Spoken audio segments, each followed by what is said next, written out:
சில செய்தி ஒன்றோடு உங்களை இணைத்துக் கொள்கின்றோம். கத்தாரினுடைய நிலப்பகுதியில் அமைந்திருக்கக்கூடிய அல் உதைதா விமான மற்றும் அமெரிக்காவினுடைய பாதுகாப்பு படைத்தளம் அமைந்திருக்கக்கூடிய பகுதியை நோக்கி ஈரான் நடாத்திய சில மணி நேரங்களுக்கு முன்னர் நடாத்திய 17 ஏவுகணைகளில் ஒரு ஏவுகணை அங்கே விழுந்து வெடித்துள்ளதாக கட்டார் அரசாங்கம் சற்று முன்னர் உறுதிப்படுத்தி இருக்கிறது.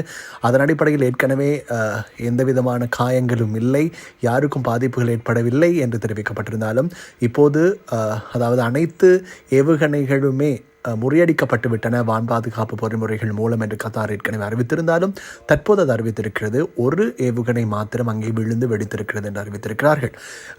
வானத்தினூடாக பரவும் ஏவுகணைகளினுடைய காட்சிகளும் காணொலிகளாக வெளியிடப்பட்டிருக்கின்றன.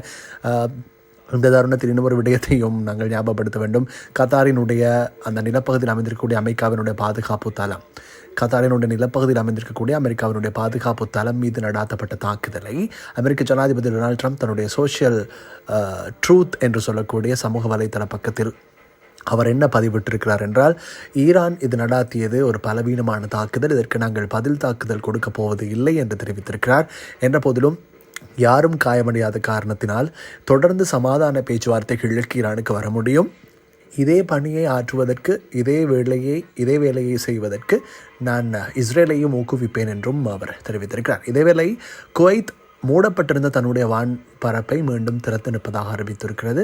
கத்தாரின் ஊடாக ஏற்கனவே விமானங்கள் பறப்பதற்கு தற்காலிக தடை விதிக்கப்பட்டிருந்த நிலையில் மீண்டும் வழமைக்கு அனைத்தும் திரும்பி இருப்பதாக கத்தார் அரசாங்கம் உத்தியோகபூர்வமாக அறிவித்திருக்கிறது. இதேவேளை ஈரான் தாங்கள் நடாத்திய வான்வழி தாக்குதல் தொடர்பில் அவர்களும் உறுதிப்படுத்தி இருக்கிறார்கள்.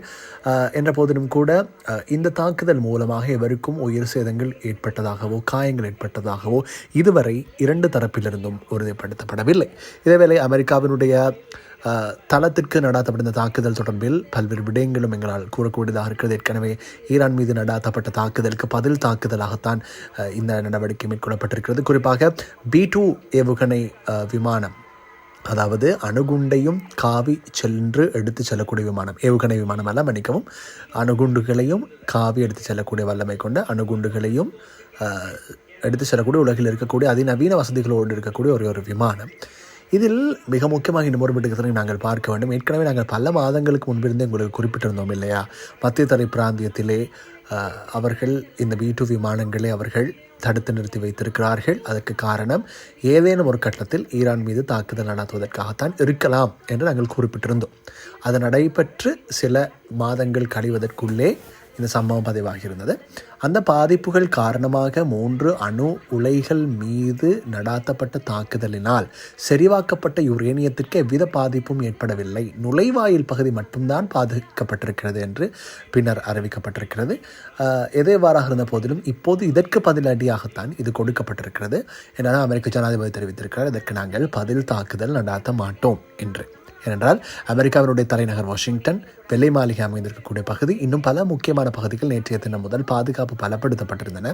ஆனால் யாரும் எதிர்பார்க்காத நேரத்தில், எதிர்பார்க்காத ஒரு இடத்தில் அவர்கள் தாக்குதலை நடாத்தியிருக்கிறார்கள். இதுதான் மிக முக்கியமானது. தொடர்ந்து இந்த அன்பான நேயர்களே.